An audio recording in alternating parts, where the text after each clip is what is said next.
लोमड़ी और हंस का मजेदार सबक। बहुत समय पहले एक घने जंगल में एक लोमड़ी और एक हंस रहते थे। दोनों का स्वभाव अलग था, पर फिर भी वे अच्छे दोस्त माने जाते थे। हंस दिन भर तालाब के किनारे तैरता, उड़ता और अपनी मीठी बोली से जंगल का माहौल खुशनुमा कर देता। वहीं लोमड़ी अपनी चालाकी और हंसी मजाक के लिए जानी जाती थी। एक दिन लोमड़ी के मन में शरारत आई। उसने सोचा कि क्यों न हंस के साथ थोड़ा मजाक किया जाए। लोमड़ी ने हंस से कहा, मित्र, तुम हमेशा मुझे अपने तालाब पर ले जाते हो। आज मैं तुम्हें अपने घर भोजन पर आमंत्रित करती हूँ। आओ, हम साथ में स्वादिष्ट सूप पीते हैं।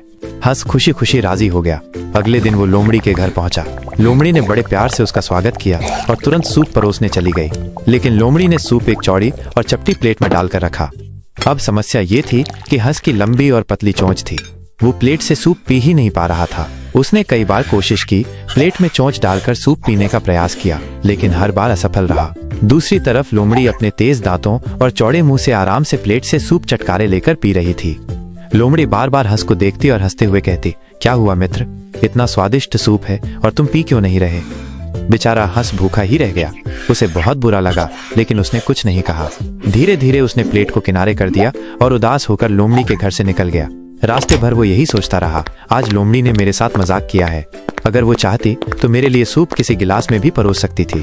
लेकिन कोई बात नहीं, समय आने पर मैं भी उसे सबक जरूर सिखाऊंगा। कुछ दिन बीते और हंस ने लोमड़ी को अपने घर बुलाने का निश्चय किया। जब लोमड़ी आई तो हंस ने उसका अच्छे से स्वागत किया।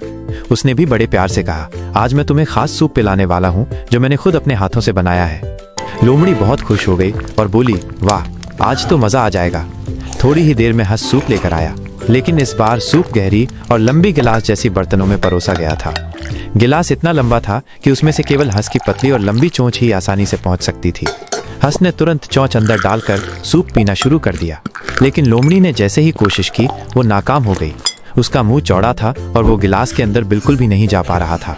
उसने बार बार प्रयास किया, कभी गिलास को उल्टा किया, कभी किनारे से चाटने की कोशिश की, लेकिन एक बूंद भी सूप उसके मुंह में नहीं गया। अब हंस ने मुस्कुराकर कहा, मित्र, क्या हुआ, इतना स्वादिष्ट सूप है और तुम पी क्यों नहीं रहे? लोमड़ी को तुरंत अपनी गलती का एहसास हुआ। उसे याद आया कि उसने भी हंस को ऐसे ही परेशान किया था। शर्मिंदा होकर लोमड़ी बोली, अब मुझे समझ आ गया है कि किसी का मजाक उड़ाना कितना गलत है। मैंने उस दिन तुम्हें प्लेट में सूप देकर तुम्हें भूखा छोड़ा और वही हाल आज मेरा हो गया। मुझे माफ कर दो। हंस ने मुस्कुराते हुए कहा, मित्र, मजाक करना बुरा नहीं है, लेकिन मजाक ऐसा होना चाहिए जिससे सब हंसे, किसी को दुख न पहुंचे। दूसरों की तकलीफ का मजाक उड़ाना गलत है। आज तुमने खुद अनुभव किया कि भूखा रहना और मजाक का शिकार होना कैसा लगता है। उस दिन के बाद से लोमड़ी और हंस ने तय किया कि वे एक दूसरे का मजाक कभी बुरी नीयत से नहीं करेंगे। दोनों सच्चे दोस्त बनकर हमेशा आपस में प्रेम से रहने लगे। इस कहानी से हमें सीख मिलती है कि मजाक ऐसा हो जिससे सब हंसे, किसी को दुख ना पहुंचे।